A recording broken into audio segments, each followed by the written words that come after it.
KB experiment.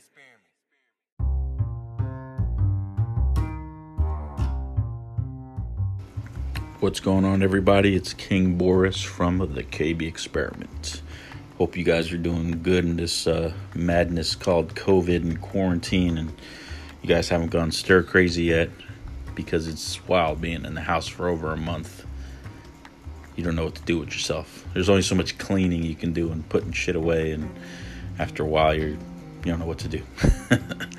But I hope you guys are doing what you can, trying to better yourselves, and know that the new normal is not going to be the old normal. So hopefully we can kind of evolve with this and just go with it, because things are not going to be the same.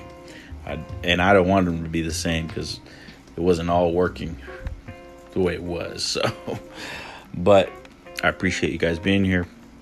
As always, want to say thank you to Anchor for giving me this platform. Appreciate it. It's free, easy to use, and this is episode 10.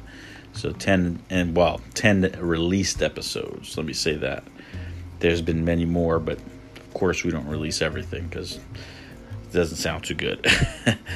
So again, just thank you for coming in and taking the time to listen. Vlad, I know you're listening. Love you, bro. Just in case anybody knows or wants to know who that is, it's my brother, and his name is Vlad. So, let's cut the shit and get to the show. Ready, set, go.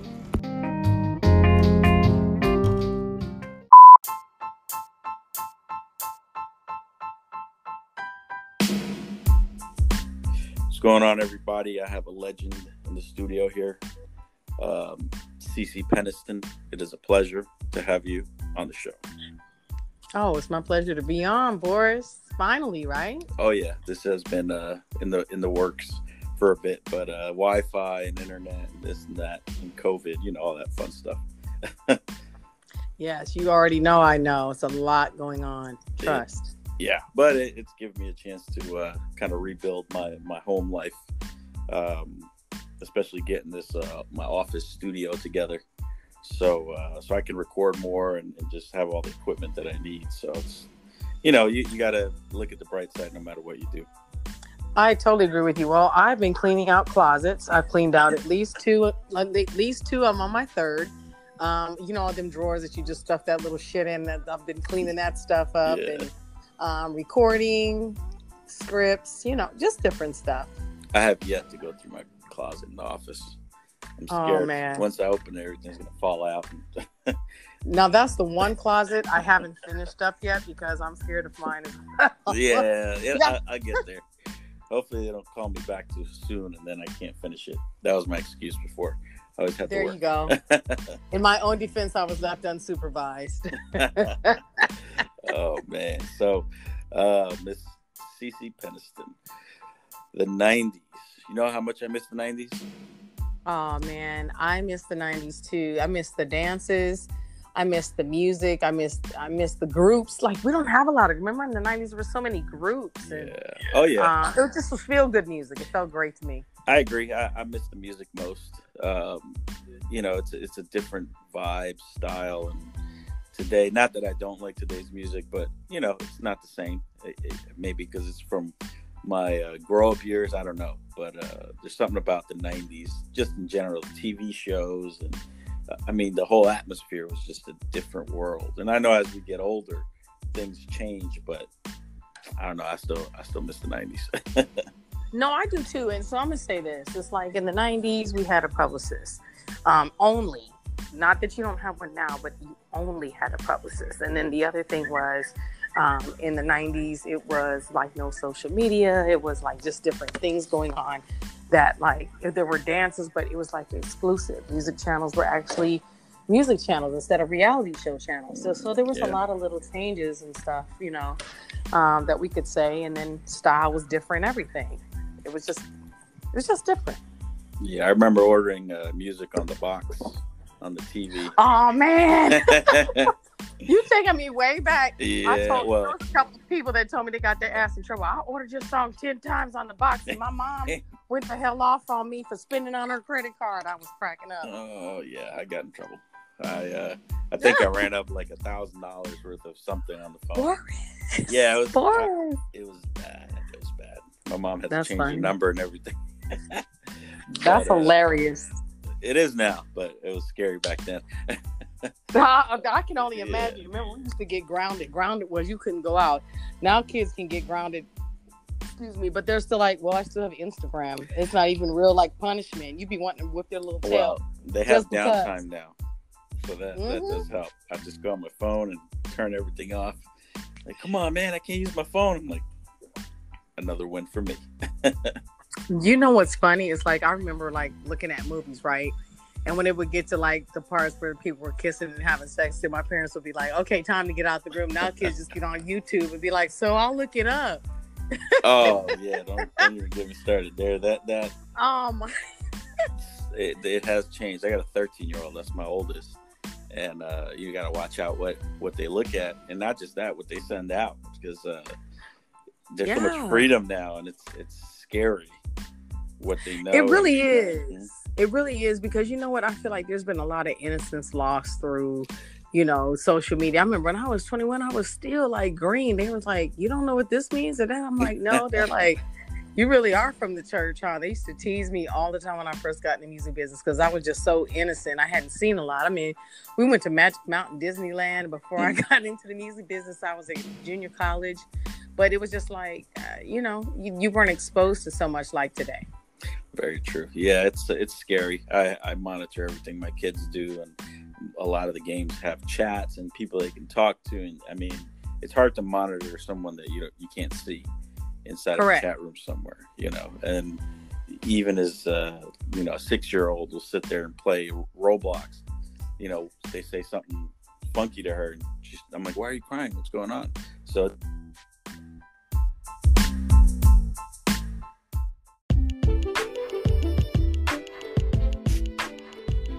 KingBorris.com. You guys want a website? KingBorris.com. Somebody needs social media presence or reputation worked on? KingBorris.com. You want a mentor one-on-one to teach you exactly how this all works? KingBorris.com. KB Media is the name of the company under the King Borris brand. If there's anything that you need web-based, we got you. Videos, audios, logos, designs, SEOs, ad placements. You name it, we got it. So hit that KingBorris.com.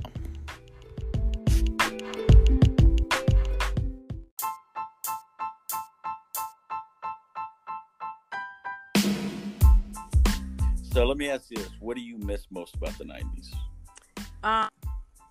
Clothing, the style, like I said, the innocence is the fact that it was exclusive. These are the things I miss most. It was exclusive to get a record deal. Not everyone could have one at the time. Yes. To go see the newest videos. People really made videos to songs now, which they don't really do anymore. I mean, we have $1 million budgets. Yeah. You know what I'm saying? To do videos and dancers and locations. And then I miss the, not being so accessible. I felt like it gave the artist some type of mystique because you wondered who they were and what they were about. And you know what I'm saying? Yeah. It's like, now it's like, if we don't know you, we don't care to know you. Yeah. If you're not on social media, you're basically not there. And right. Especially the younger generation, if they don't see you there, then they're never going to really relate to you, which is weird coming from where we come from. Right. But that's just what it is. Like, they know you already. They see you. Let's say they were to bump into you. It's like they know your life because, depending on what you share and put out there, hey, how's the new dog? You're like, how'd you know about my dog? Well, Right. How's Gigi? And you're like, huh? Everything's out there. Right. And the thing about it is, I think that's a part that's where they put your addresses online. They put your phone. It's like, guys, you're putting me in a position where I don't feel safe. You know what I mean? Yeah. And I think that it's just so much information. And I think that was one of the things that kept it amazing, because you're like, dang, I wonder what that person's about or what they are. And it kept the mystique for the artist. Like, artists was never, but like this, artists were never like the norm, like on a normal thing. You always saw them dressed up. You always saw them doing their craft. It wasn't like people come on now and they're like normal. Like, and that's good too, because then people feel like you're relatable. But then I feel like there's also a great thing to people seeing you in your artistic form. And then like that, you know? That's why I'm never usually without that. Yeah, I mean, as simple as I saw a post where Post Malone was doing something in a hotel room and he was vibing with his feet playing the piano. And just that little part right there, they said, oh man, look at this guy really getting into the music and all those. It's more personal now. So I think people like the story more than they do the song sometimes, or the music. How you got there, which is different because you had to read that in the magazines back then, and you know it's a different way of explaining it versus watching it. Right. So there's good and there's bad to it. So does the good outweigh the bad? Yeah. The streaming part, I think that makes it hard on the artist, which was different, because I was telling somebody 10 million streams now is like $10,500. It's not a $10 million where singles used to cost 99 cents. You had to buy a whole album just to get the song you thought was your favorite. And that's what I wanted to bring up is from then till now, the industry obviously changed, but it didn't necessarily change in a good way for the artist. No. Monetarily, I guess. Yeah, and that's something you would explain. I'm assuming you know all about that. Well, yes. And the thing about it is too, people don't understand, when people spell your name wrong, you lose money. When people spell the song wrong, you lose money. When people take your artistic production and they don't get a licensing agreement, you lose money. If someone has the same title as you and it's on Spotify and they don't clear it up, guess what? Your streams are going to somebody else instead of to you. If they spell like, okay, and Priscilla Queen of the Desert, instead of saying finally, which was the encore of the whole musical, right? Instead of spelling it finally, they spelled it finale. Finale. Look at that. I never even thought about that. Right. So remember, if someone doesn't spell it finale in my catalog, that means I've lost a lot of money. And that whole money, just the movie alone, made $27.9 million. That's wild. Because I know something about this, but I've never heard it from that aspect where even spelling it wrong is losing money. It is, because it becomes, what it does is it becomes a new body of work. If you put Cece Peniston and so-and-so, it's now you're connected to that person. So now you guys are a body of work. So sometimes you want the and, because what it is, when you get neighboring rights are your European rights or your performance rights, your audio rights, right? And if someone doesn't catch, like, let's say you don't get your writers, like you signed over your rights, say the artist signed over their rights, but your vocals are still on somebody's record, that's considered your neighboring rights. And when you get your neighboring rights, if someone spells it wrong still, and it's not in your catalog, guess what? You're not getting paid again. Wow. But usually there's software that can catch some of the misspellings, but it's not perfect. Okay. It's not a perfection. Yeah. It's like they had some software on one of the like iTunes, and you can try to match the song with the catalog. Like they put it all together for you, but a lot of times they would have the wrong album cover, the wrong artist, and I'm like, well, I know it's Cece, but this says something totally different. There so you it's go. Not perfect, and that's money. Yeah, it is. And then see, people, so sometimes, look, and I'm going to make you laugh, and I'm going to be straight up 100. So sometimes I've seen artists come in, I just seen them on somebody else's page. They try to come on different artists' page, be like, oh, they an old motherfucker, they blah, blah, blah, blah. You know the little millennials sometimes, right? But what they don't understand is that we paved the way for y'all young ones. And that's what I was trying to tell somebody, like, don't disrespect somebody, like, tooting their horn or saying something is wrong, because what you don't understand is 10 years later, you're going to realize how much money you missed, or something happened. It's like, damn, they was fighting for me too. And they don't understand that. And, it's like, I don't feel like I'm unreasonable, but I am real. So sometimes, I may come with something and people be like, you just really just going off, huh? And I'm like, well, do you think I have a right to? If you had something that has paid your bills since the 90s, and a body of work slips by somebody that shouldn't have, how would you feel? When you know that you should be getting a check or you shouldn't be having a problem. And I told people I've had my share of struggles. I've had my, I had an accountant that stole over $1 million from me. I've had those things happen to me, and, checking in hotels and car declined and just different things that happen to me. Like, it doesn't feel good, but you know what I can tell you? I'm not being in those space in these moments is a blessing. But trust me, everybody that has gone through even COVID-19 right now, no one saw this coming. No one. And every artist, if you're an artist, Borris, I'm telling you, me, everybody's lost money. Everybody, every business. If you're not, then hey, you're Superman. Kudos. Come on, super people. Where you at? Where you at? Thankfully, I was a little bit ahead of the curve, so I'm actually doing better than I anticipated. But I always knew that at some point the world would be a digital or an online world. And I think COVID kind of pushed that over the edge, where everybody was forced to, get online and either work from home or do Zoom meetings. Kids are doing school on the laptop. So I've been planning this for years. So, it's hard to do it on your own. And the level of discipline that you have to work in your house is totally different. I have to agree with you, because I don't even have kids, and I have to keep myself self-motivated and say, hey, you got to get up, you got this interview, you got that, you got this and that. You got to keep moving, even through the good, bad, the indifferent. You got to have some tuck-away money. Like, you got to just say, hey, this is the rainy day. Yeah, no, I mean, and I had a situation 2 years ago, but I saved up enough money that I took 6 months off. I took the whole summer off to just, figure out what the hell's going on. And people are like, oh, figure what out? Well, sometimes you literally have to figure yourself out. You got to sit down and go, what the hell is going on? What the fuck am I doing here? And a lot of times you got to suffer through that on top of trying to manage the rest of your life. But if you could really sit back, say, okay, I got a cushion for X amount of months and I could really dive into myself, it's a blessing. I mean, to me. So, no, it's definitely even a blessing to me, because right now I had probably 6-7 shows this past month that I lost out on. So it's like, when you have 6-7 shows and you're still getting paid good money, it's like, it's a blow. But then you go, okay, so what are you going to do? Here you go. I'm still getting royalties. I got this rainy day money.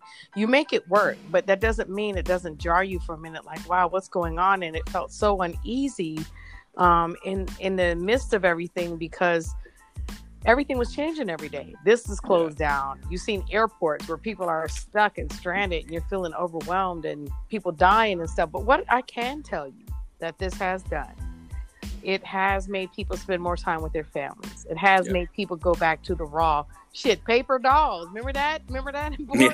Like, listen, people are drawing, they're painting, they're doing dances and challenges and cooking. And so there are some good things to the bad. Of course. There has to be. Yep. I think if you don't come out of this a better person, and if you really just wish that everything would go back to normal, because there's no normal like it used to be. It's going to be a new normal. Then it's like a waste of I don't even know what to call it. Like a open space that you could have bettered yourself in, even a little bit. Going back to exactly how it was, just if it was working, great, but I don't think it was working for everyone, because when something like this happens and everybody loses money and work, and now what do? Then it shows you how ready you really are for life, And this was by force, so it's like you have no choice. You can't turn to someone else and say, "Hey, help me," because they need help too. I mean, right? It's crazy. What do I do about my car payment? About my cell phone? About this? About that? And nobody has the answer. Like, shit, I never thought of this. Because I mean, who thinks that something like this is going to happen? I promise you, I never thought I would see this in our lifetime.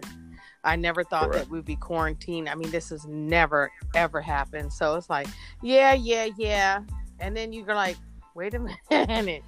I can't go any fucking where, man. Like, I can't go nowhere. Like, so it becomes real to you in a whole nother way. And So, but like I said, there's the good to the bad. I feel like I'm creating more than even usual. I've learned to, and this is something I'm going to, All right, so I get people from time to time asking me how I record my podcast. And I tell them it's simple. I do it on my phone, and I have a plug-in speaker. All I need is a quiet space and my phone. And it's free. They have all kinds of tools to help you do it, to edit, to cut, to ad-lib, whatever it is that you want. And once it's ready and you upload, Anchor has you all set up where you post it or upload the audio once or the episode, and it'll distribute it across other platforms like Spotify or podcasts or Apple Podcasts. And I mean, it does it all for you, which is pretty neat because sitting there trying to upload stuff forever takes forever. And you can make some money. So there's sponsorships, no minimum listenership. I mean, it's pretty darn easy. It's everything you need to make a podcast in your pocket. So go download the free Anchor app and go hit anchor.fm and get your podcast started.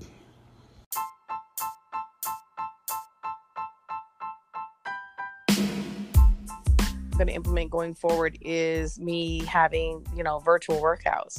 I've been working out with a trainer online, Fit King Flim, if y'all ladies, looking for a good trainer. And that has helped me. I feel like spiritually that helps me to be calmer. I feel in better shape. And I feel like, hey, for women who are like in my age group, more look seasoned. I say seasoned because, I think I'm young, Borris. I think I'm cute. You know how that goes. I feel the same way. I mean, I don't care what anybody says. I feel like I could do things like when I was 20 and then I'll do it and I'm like, I'm going to die. I can't move. Look, I get it. It just takes more work because your metabolism, everything changes. It's just understanding the changes, but I feel like I'm young at heart. And so that's one thing I'm going to do. And then just some of the spiritual changes, do more writing and production.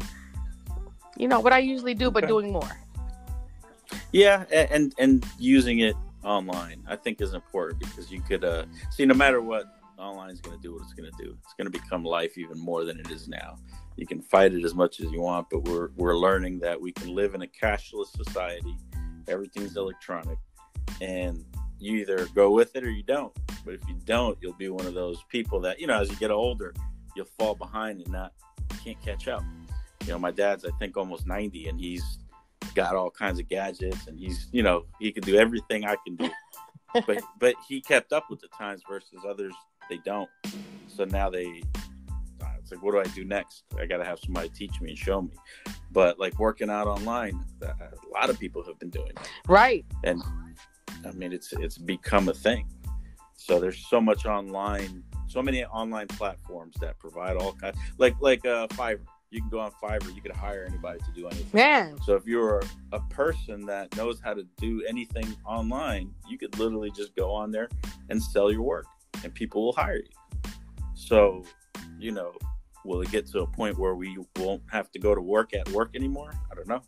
That's the question. How real will it be? And I'm gonna say this.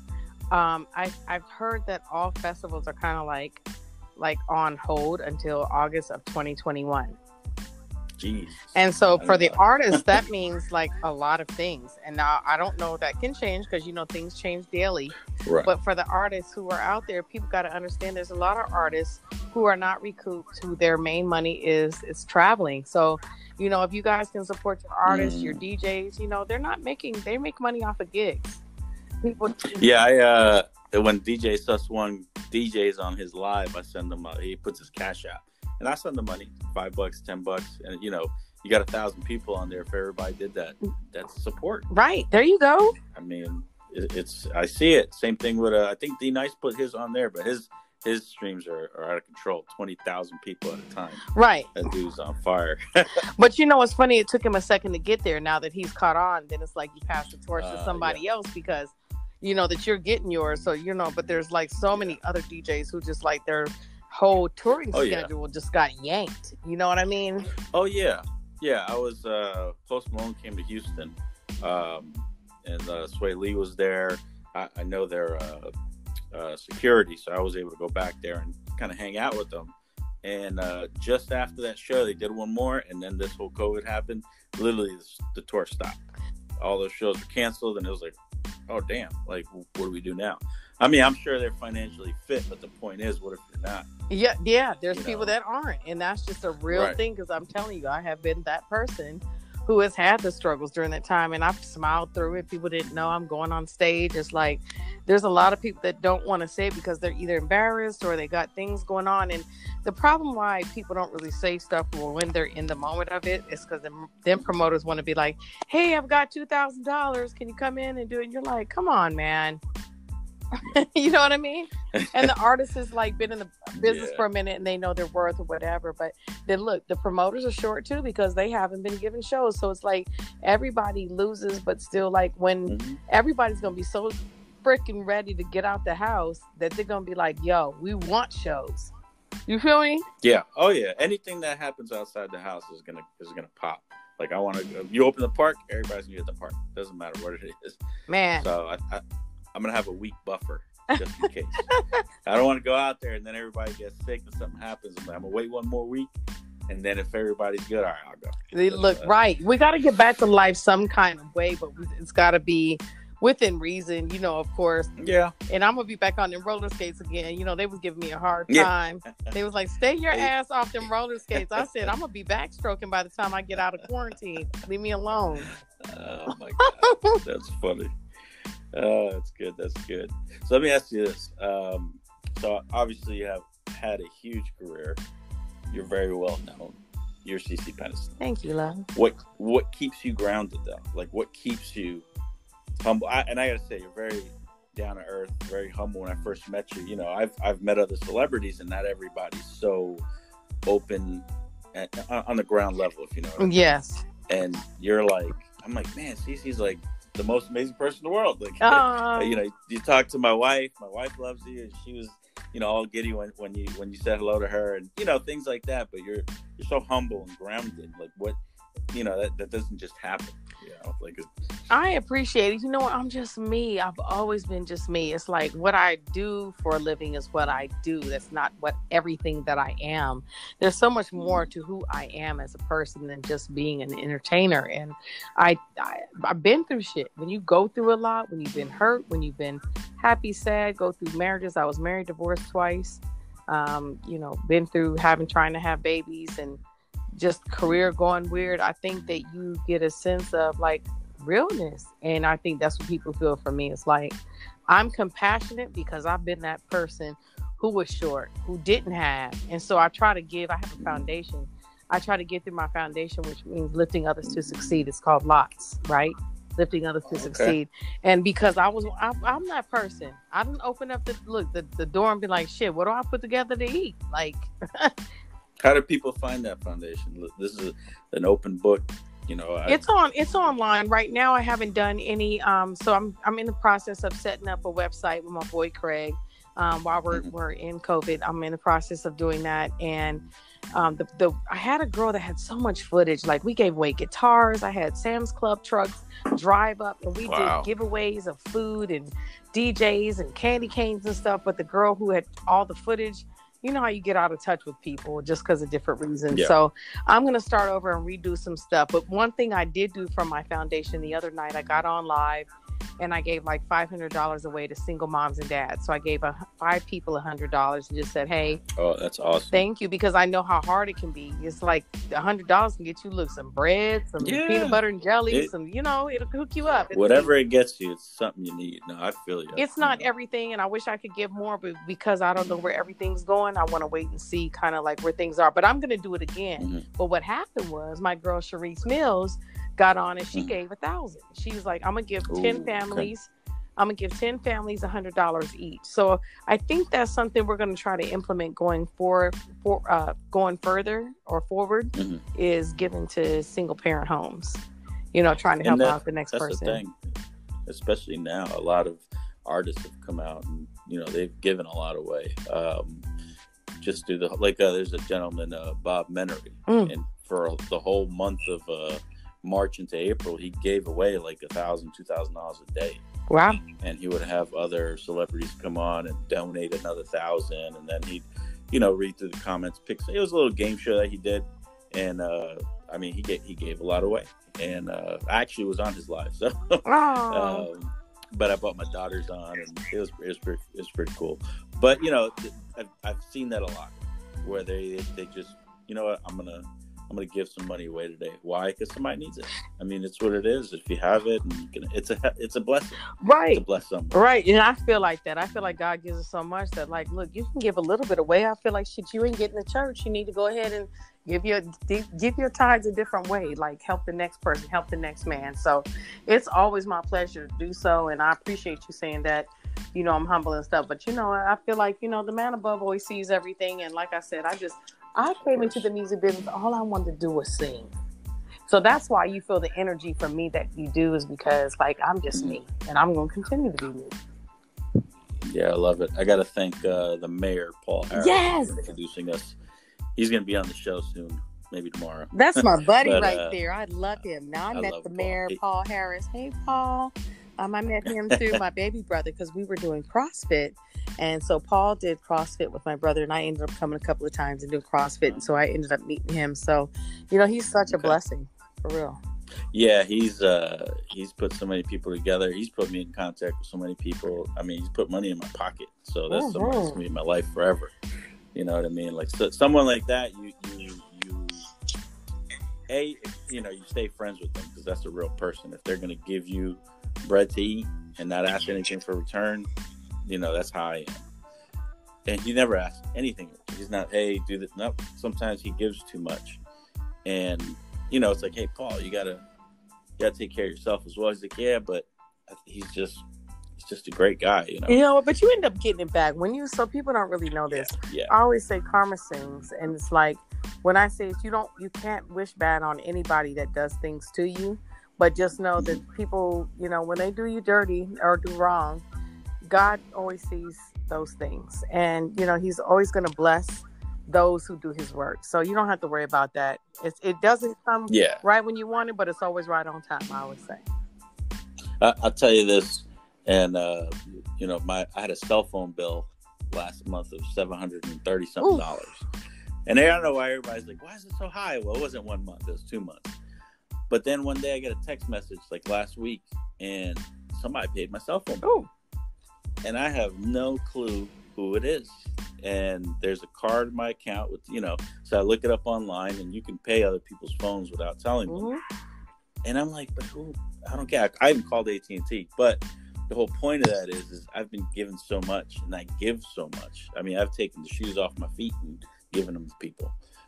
You really do. So I'm going to toot your horn right now, because you have helped me, along with, I have Binda, who does help me, like, hey, put up this picture, this, whatever. And you're like, hey, Cece, you should do this for your engagement. And I want to thank you, because, you've helped me with a lot of things too. Like, hey, you should check this out, check that out. This is, going on socially along with Binda, like Binda World. You know who he is too. And I just want to thank you, because I know that you help a lot of people with their engagement. So I want to say thank you to you and toot your horn. I appreciate it. Thank you very much. And it's something I've done. I mean, I grew up poor, so trust me, we've had a lot of people give us stuff all through so many years. And as I get older, I remember that. And I have excess at times, not every time, but when I do, I give it. I'm like, I gave too much money away. Man. But it's, what it is, the way I look at it, money's always going to be there. It's always going to be there. It really will. If you have the faith of a mustard seed, it'll come. You'll get like a check. I remember when I was going through my toughest time, Borris, I was like, shit, what am I going to do? And a check would come in the mail. I remember one time I had a royalty check come in. It was like $45,000. I started crying. Wow. And my husband was like, what's wrong with you? Why are you crying? You just got a check. I said, I think it's a mistake. That's how I felt about the AT&T bill. I'm like, that's a mistake. I was like, this is going to come take it. I look at my phone, like, it still says 0. Okay, well, we're still good. I don't know. Yeah, that is such a blessing. People are like, you're so silly. I said, I'm really so sentimental. People don't understand that. I'm hard on the outside and just really soft on the inside. So I always protect my outer shell. So that's why you see that soldier. You have to be. And I tell people, you have to be kind and humble, but also be able to rip someone's face off if you have to. Yeah. And they're like, what? But if you're too nice, they walk all over. If you're too mean, nobody wants to come to you. Right. So you got to be in between. Yeah, I feel it. I call it humble arrogance. Okay, humble arrogance. I like that. Someone once called me politely condescending. I like that too. Yeah. I'm gonna have to grab that. I said, I'm sorry. I just, I was being honest in a very kind way. I'm like, no worries with me. And they didn't like it at all. And they were like, man, you are. I'm like, I've never heard that. Thank you. I was like, that was a compliment. I like that. Politely condescending. I like that. Yeah. But I believe in karma, like you said, and I believe that we could manifest things, and the last week or so I've been telling, before I go to sleep, I try to say some type of mantra, Mm-hmm. and money flows to me easily and effortlessly. That's what I say every so often. And I shit you not, there's times where somebody pays my cell phone bill, may not be money in my pocket, but it just happens, then I'll get a check for this, or I'll get a cash app for that out of nowhere. Mm-hmm. And I'm like, why'd you send me $100? Just because, I'm paying it forward. You've helped me. I'm just going to give it back to right. you. Like, man, that's, and it doesn't come when you want it. It's when you need it, or when you ask for it properly. There you go. You know what I mean? And I believe that. So I don't do no wrong to people. If you want to, throw stones at me, okay. As long as it doesn't hit my family, I'm good. I can deal with it, but there's no room for anger and that frustration in life, especially now. It's like, you have to have those people on your team. I feel like that will give you I call it constructive criticism, good, bad, or ugly, or make you happy and smile. Hey, They're like, hey, that was a great post, or hey, I didn't particularly like that, or I think that's what keeps you. You have to always evolve, and if you don't have people who give you constructive criticism, you can never evolve. So I'm just saying, I appreciate those. I personally appreciate those people in my life. I think it was Les Brown who said they're character building days. Right. Not bad days. They're character building because you're gonna live and you'll learn. I love it. I told my daughter, put your elbow pads on. No, she don't listen. Bust her butt. Ripped her elbow open. And I'm like, man, if you would have had those pads on, it would have been but she learned. Yes. Look, sometimes it's like, don't put your hand on the fire. And then they do, they're like, you're like, okay, you remember that feeling? And you don't want ever like any child or anyone you love to go through any pain. But sometimes if they don't feel the pain, they don't understand what the love is. I put my hand on the iron. My mom said, don't touch the iron, it's hot. And I literally put my hand on it and I had to wrap my hand. I'll never forget that. I'm that kid that doesn't listen. I'm that kid, don't do this. That's an egg, it's not a ball. I smash it on the floor. I'm like, oh damn. Well, that's so funny. You're the rebellious one. I'm a slightly rebellious too, Borris. I'm always getting in trouble for doing something. It's like, well, you, and I'm like, I know, I already told you. I'm sweet as pie, but then I have my other side. I'm telling you now. Yeah. But it's not to hurt anybody. It's just kind of it's a fun side. But it's just like, hey, I'm me. We walk by our own tune, and what is it? Beat our own drum, or whatever. The beat of your own drum. Yeah. There you go. We just do us. Was it? They ran out of the cloth that I was made of. Oh, I like that. He said they ran out of the cloth that I was made of. Yeah. Ooh, come on, give me some nuggets. I love it. They're on my Instagram. I put them on. I put a lot of pictures of sayings, and I said, my cloth. They ran out of it. They don't have it anymore. So I love it.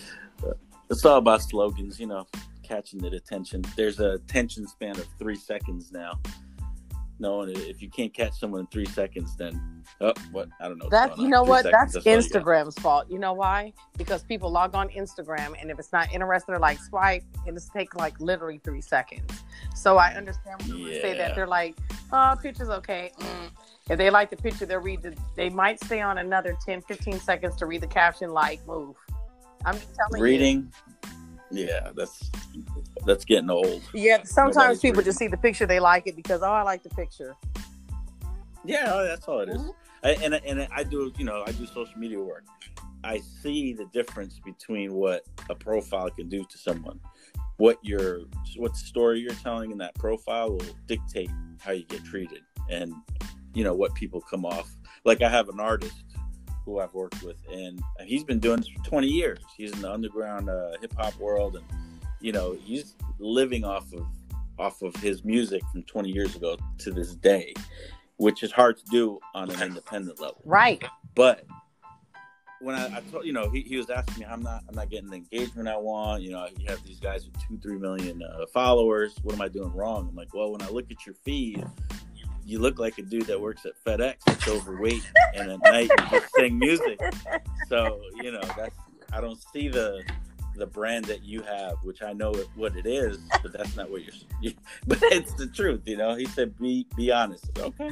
You just look like that. So he changed it up, and, sure enough, his engagement went up. He started changing just a few things, not a lot, but the story is important. Right. If you want to survive in today's world.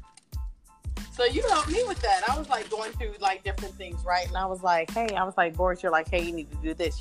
It's simple as your hashtags, or as simple as the picture being blurry, or does it look vibrant? Did you have a good caption? Like, people don't understand all those things really make a big difference. Yes. Very much. So I think, and to get back on the whole artist thing, the live concerts have become a thing. Travis Scott did a concert on Fortnite yesterday. Mm-hmm. And that's, it was huge. Everybody, my son was like, "Oh, Travis Scott's going to be on the Fortnite. I want to go." And I'm like, "Man, that's a concert in the living room. That's pretty wild." That's dope. I wanted to do that myself, and I had a band that's willing to do it. But it's funny, when I was getting ready to do it, this was even before COVID-19 happened. We could not get on the same page with the schedule. And they were like, hey, we don't have the time. And now it's like everyone's doing it. I'm like, damn it. I was like right there. You know what I'm saying? So yeah, it's so funny how you're on top of something, but it's all about timing. It really, really is. Yeah. And I don't stress about too much when it comes to trying to get something done. Sometimes I'm like, you know what? It'll get done when the time is right. Right. If you rush it too much, if you push it too much, you got to know those limitations of, all right, you know what? Let me wait a little while. Something's not right. But you know what, though? What I realize is sometimes you can wait, and sometimes it means, like, you know what? You'll get paid for your actual streaming, whereas you might have gave it away for free, or the sound might not have been right. Just different things that right. You feel me? You know what I'm talking about, Borris. Yeah. It's like everything is divine order. Yeah. Yeah. I like that, divine order. Divine order. Very true. What would you tell the younger artists of today if you had any advice for them?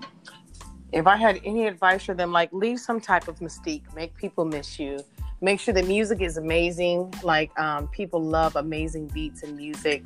Know that failure is only the answer to success, and that have fun with it, enjoy it, and know that people are going to say things off. They're not going to always be perfect. But just know that all of this is to make you greater, and you were meant to do what you are doing. Nice. I like that. Do you know Post Malone's story? I don't know all of it, but I know that. Not all of it, just the way the basics. Yes, awesome artist, by the way. Yeah, he's when I met him, he was down to earth. I'm like, holy shit! I was expecting someone else, but that's one thing I've learned doing what I do is. Everybody's human. They are. It's crazy. It's like when you see your teacher in the supermarket, you're like, you're real? You eat food? You shop for people at what? It's like you're a teacher. You live at school. I love it. So it's I forgot who else was talking about that. The difference between then and now is you would see the weather guy and you're like, oh my God, it's Al Roker. And that was the thing because you always saw him on the TV. Mm-hmm. Now it's like, he's nobody. He's not on TikTok. He's not on, it's changed so much that it's just like it's mind blowing. I know. You don't, the what we used to think was important then, now it's like, it's nothing. They totally different world. So trying to communicate like with my kids, I'm like, I got to be tricky with this because I don't know what the hell's going on. Right. It's all about being relatable. Yeah, and I think that all the people that are doing the TikToks with their kids, I think that's awesome. Mm-hmm. I do. They even LeBron James was doing TikToks with his son, his kids. I mean, I saw all of them in the Shawnee house. and Shaq doing that too. Shawnee O'Neal and Shaq. Okay, I thought that was really cute. Everybody was joining in the fun to say, you know what, let's all get on the same platform, you know. And I think that's pretty important. That's pretty, and like you said, everybody's spending time together. Mm-hmm. They're also mixing the technology we have today with that time. So, you know, back then we would watch TV together. Now we're watching TikToks and doing TikToks. Put it like I feel like that. Some of the time that we're spending together is the TikTok. Some of it is, you know, Netflix. A lot of people are logging in because they've seen like Tiger King and. Oh my God. I don't know how many hairstyles I've seen of that. And then Jesus. Those memes. Right. That was Tyler Perry's movies. Everyone was streaming those, and just, you know, people are going back to the things that were interesting to them. So I think it's that kind of thing as well. It's like, oh, let me check out this and that. It sounds interesting. So yeah, you know. Well, I agree. It's a different world, but I think as long as we swing with it, we'll be all right. Absolutely. We don't want to get old and not know what's going on. It's like, where's my cell phone? I was like, cell phone? What's that? What's going on here? You know. So I'll tell you this too. You know what's funny is part of what's not going on is also attractive as well. And I think that's just my artist shit that I do. I'm like, ooh, I don't know what's gonna happen. You know what I mean? Yeah. So I'm a weirdo like that. I'm like, oh, I don't know what's gonna happen. I'm like, but you guess we'll find out. I know. And so that's what makes me write. That's what makes me creative. I'm like, dude, like shit that's different. Like, get on your computer. Like, just do different stuff. Do it. Yeah, there you go. Like just Nike. Do it. Right. Just do it. You just don't think. Like, I don't think. I just do. Mm-hmm. I love it. But you're over here, and this is a story I've always told. The toaster. A friend of mine always, like, we were having a conversation. He's trying to find the best toaster. Okay. I'm like, you've spent all day looking for the best toaster. I ate the whole loaf of bread already. There you go. Like, I mean, who cares? Just buy the damn toaster. So same thing. Like, you know, I have people, well, how do I start my content? It doesn't fucking matter. Just do it. Yeah. Talk to yourself. Your phone is your audience. Just talk to it. Right, because you wasted 24 hours trying to figure out what it was, and you had 2 or 3 posts you could have did. And anything. I mean, post, music, whatever it is that you want to do, just do it. And that was, and I go back to Post Malone, because when I first found him, I was like, White Iverson, who is this guy? And, you know, and I didn't really pay no mind. Mm-hmm. I'm like, okay, I kind of just kept it there, and then became famous. And then when when you hear the story that he made his music and he just wanted to put it out, and they're like, no, we got to do this. And the next day he just put it out, and that's it. And he just did it. And he's like, okay. And I'm like, you see, just fucking do it. What are you waiting for? Right, but people get so scared because they think it has to be so perfect all the time. And they're like, this, and that. And you're like, no. Like, some stuff you just got to let it go. Some things. It has to be natural. Put it like this. Some things you got to plan, and other things you got to just say, you know what? I'm going to throw it up against the wall and see what happens. Right. Totally agree. You got to know which one to do, though, you know? Well, yeah, I don't do it backwards. I mean, I spent all my money. Now what? He said, don't do it backwards. Yeah. Well, you know, sometimes you got to learn from the really hard way. So, you know, and that's what I tell my son. I'm like, look, I didn't finish school. I had fun when I was young. I dropped out of high school. I didn't get I got a GED later, but I had fun. I never went to class.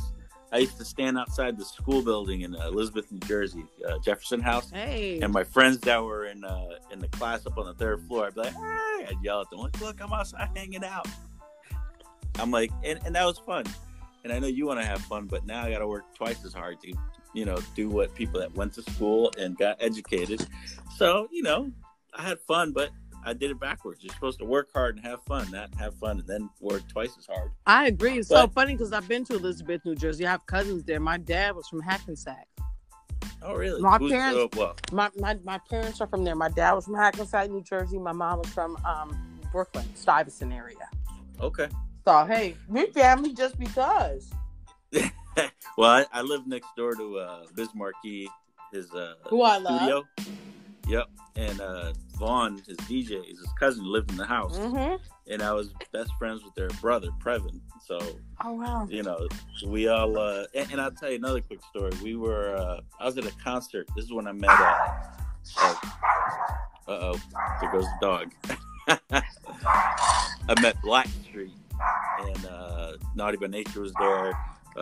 Biz Markie was there, so I got to hang out backstage, and I'm standing there, and this young lady comes up to me. We start talking. I'm like, what? You know, we just started. She's like, oh, I'm from Elizabeth. I'm like, what? I'm from Elizabeth, New Jersey. It's like, that's weird. Out of all these thousands of people here, we ended up talking. We lived across the street from each other.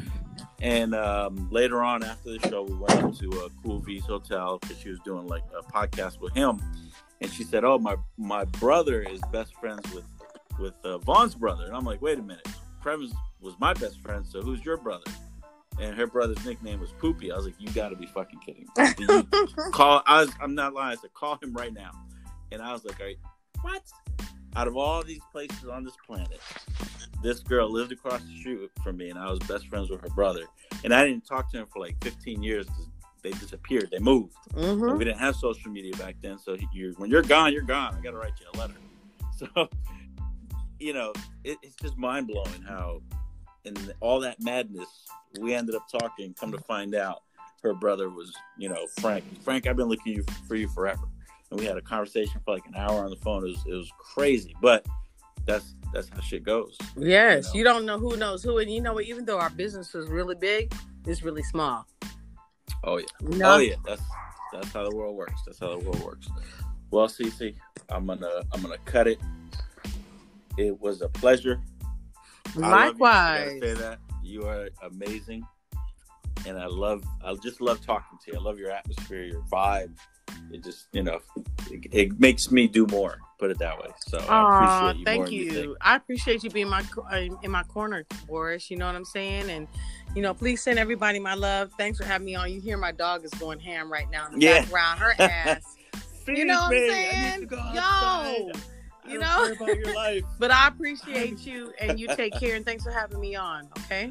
All right, Cece. We'll talk. All right. Bye bye.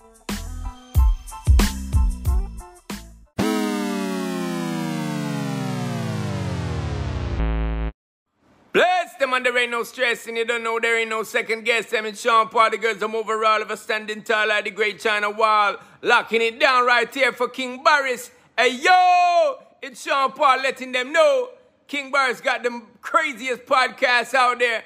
Check out the KB Experiment. Mad people thing, you know it go. Blessing them for true. Yeah man, stick to it like glue. Check it out. You don't know the thing set. Hey yo, well I'm on the way, the time cold, I wanna be keeping you warm. I got the right temperature for shelter you from the storm. Hold on, bless them, King Borris.